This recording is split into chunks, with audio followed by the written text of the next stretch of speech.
So sitting here with Maegan Bowe, we met when you were running sort of beverage innovation, and I think you started that role, right? Like that wasn't something Ball was doing before you did it.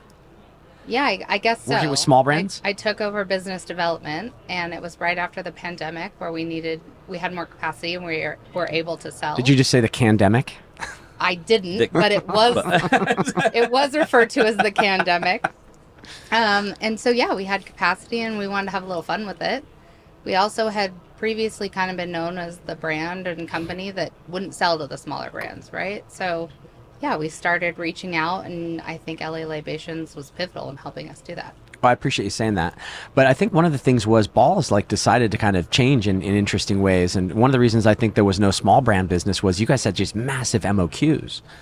Like I remember one day you told me what you considered emerging, and it was like, yeah, 10 billion cans a year is emerging. And I'm like, what? It probably wasn't billion. It might have been 10 million. But your MOQs were massive when we first met. They were, yeah. Yeah, I think your target was 10 million in revenue and ours was 10 million in cans. Yes. Which are completely offsides with each other. Yes. Ball has since reversed that position. I mean, we still need some sort of minimum order quantity because we're running high-speed lines, but we're looking at different ways to add complexity. The consumer is picking. They have, what did they say in the meeting? They have 4 seconds to make a decision. So you need something flashy, something custom, something that pops off the shelf. And the can has to be able to do that too. With that comes customization. So we no longer can just print one label and run it fast. We have to be able to supply customization. Otherwise, we're going to be behind. And the customization is hard because the thing I like about printed cans when you're an operator, they're so much cheaper. They're so much more efficient. And the quality is so consistent. Yep. You don't have things like a bad shrink label or something that's lined up in a crazy way.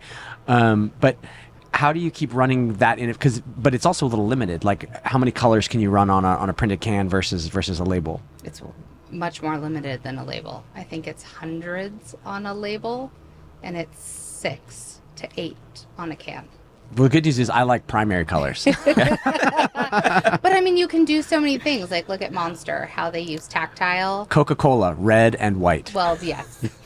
But then they're even playing with certain things. I mean, other technologies that you can layer onto it. Ball offers some of those, not all of them, but we have to be better about lowering our MOQ, allowing some of that customization, and playing with partners to allow that new product to pop off the shelf.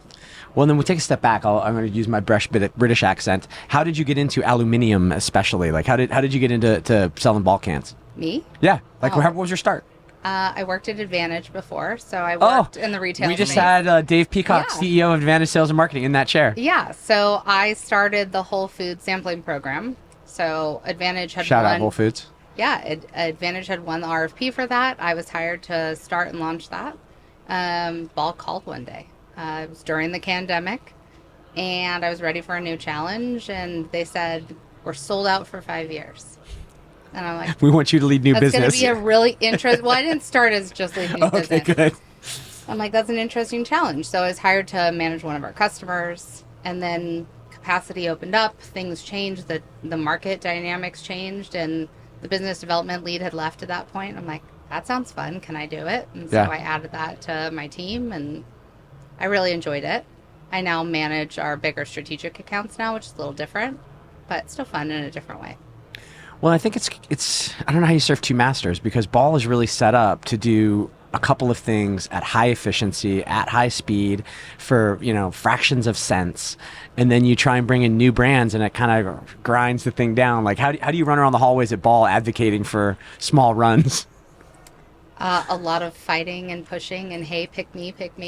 But you have to do both, right? If you look at, you just named Coke, KDP, Molson Coors, they're all buying those small brands. So if you can get in with that small brand, then you win that other business too, as they make it more mainstream and the volume comes. But also you have to build a portfolio that has balance. Yeah. So while we're not perfect at it, Ball is getting better about tailoring certain things to some of those smaller customers at a certain level. We've also made partners with distributors to allow for the ability to, if they're too small for Ball, we can still get them in the Ball portfolio early. And then we still, our core business is still with our strategic customers.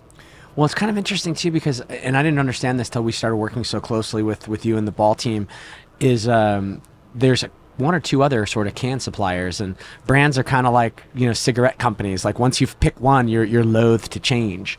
So how do you highlight those ones that you think are going to be big? Because you got to sell people on the dream, right? Like today it's small, but in 3 years they'll be our biggest customer. It's working with you guys, right? Helping us identify those unicorns. I think they call them unicorns. But also recognizing that there are certain geographic regions. Ball is amazing. We have the largest stretch of footprint and the most can sizes. So if you look at even Coke, a lot of the CSD companies, they're moving into 7.5 ounce. We have the most locations that sell 7.5. So it allows us to get that breadth and reach for a small customer that we think is going to grow, but maybe with their current can company, they can't target or service that region. So then Ball can step in and help them service that new region. Because you don't want to be shipping empty cans nationwide. Well, the most exciting, I think, innovation too that I've seen is that aluminum bottle. And Yeah. we spent a long time working with St. James to say, it looks is really Tetra cool. the way to go, or is it aluminum bottle? And I think aluminum bottle, that brand is already on fire, Yeah. but I think that thing's going to rocket ship as he starts getting those aluminum cans out. I mean, we love that bottle. That is exclusive to Ball. Aluminum bottle, yeah. It's called Alumatech, right? The fancy scientific name. But it's something that we produce in 2 locations. It does really well with customers. It can be premium. It can serve beer. I mean, we would love to promote that and put more things in it. Are there limitations on who can run it? Yes, we can't do pasteurization in it today. Okay. We're working on that. The other thing is Ball doesn't make the cap. So sometimes if there's trouble with whoever supplies the cap, there's 2 producers today. That can lead to problems in the supply chain. But I mean, some of our biggest customers are in it. And I mean, there's lots of applications for how you can use it. So going from Whole Foods, or working inside the Whole Foods wall for Advantage, and seeing how everything is like customized and bespoke and kind of right on trend, how does Ball stay on top of it? You guys have long lead times. Like I know your production planning cycle is 18 months, a year. Like it's out there, right? You're really just pinpointing our pain points. I'm not trying to. I'm not trying to. No, but I'm trying to highlight like what you guys are doing to improve, because I feel like you guys are reaching out to the emerging brand community and doing things that are unnatural for Ball to do. Yeah, I mean, but that's a stretch, right? We've stepped out of our comfort zone.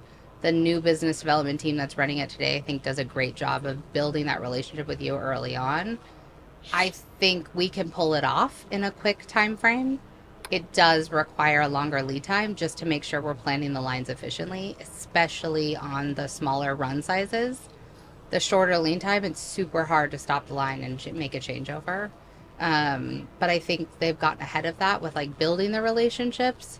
It also comes down to the brand, like helping plan ahead. And We also, sorry, one Go ahead. other thing. Shelf resets aren't happening in 6 weeks, right? So not very often do we have a customer, unless they completely misplanned, are coming to us and say, look, we need this in 4 weeks. It happens every once in a while, but not that much. Got it.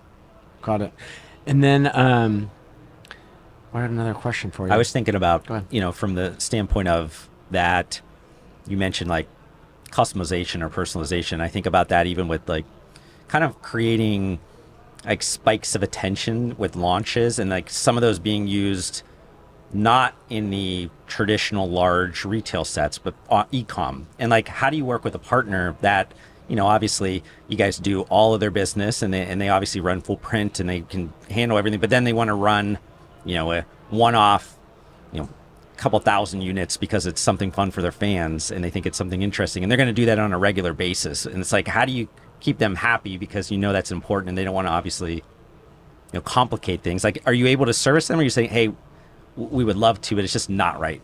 I mean, it depends. So there are a variety of options if you want to do a super small run size. When you're talking about big strategic, like CPG companies, their small run size is actually probably hits our minimum order quantity, and we're getting ahead of that with them.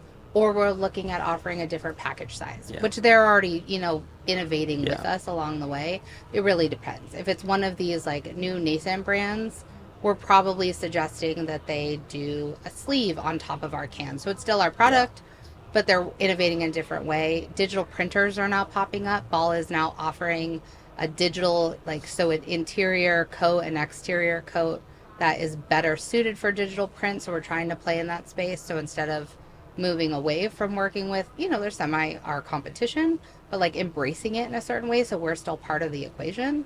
I think those are the types of things we're trying to do to stay relevant with smaller customers. Yeah, because I think you then act as kind of a value added like service element. Like it's not that you're getting that business, but you've vetted these people. This is trusted, partners that could help them. So they're still in the network because you've actually introduced them probably to them, and they're probably even more happy to work with you in other elements if that works well. And you're not worried about necessarily losing that business because they're not doing the same things you guys are doing. But I do think that that's an important part of this whole thing is like that value added services, because nobody wants to overly complicate their whole supply chain, and it's about making them happy. I come from the services side of things where I'm agnostic to how that client wins. And a lot of times you're doing things that maybe aren't necessarily within the scope, but you're like, hey, I need to make sure that they're happy and I need to make sure that they get what they need. And sometimes that's introductions to people that maybe are kind of competitors or not, but that it's important for them to get to that win. And I think that with you guys is probably an important part of this, because you can't be everything to everyone, but you can be helpful to everybody while they're trying to execute on these ideas. I think that's true. Yeah, we're trying to build relationships, long-term relationships. Ball is a very old company and has worked at a lot of different substrates. So I don't think we're in it for the short term. So if it was in the best interest of the customer, but it helped our long-term relationship, I'm sure we would consider it. What else? What's next? How do we get more people in Ball cans? Get rid of PET. I don't know. Is that next on the Maha movement? He's taking it all out? Oh, I don't know. That might benefit us, but tariffs kind of don't help the situation.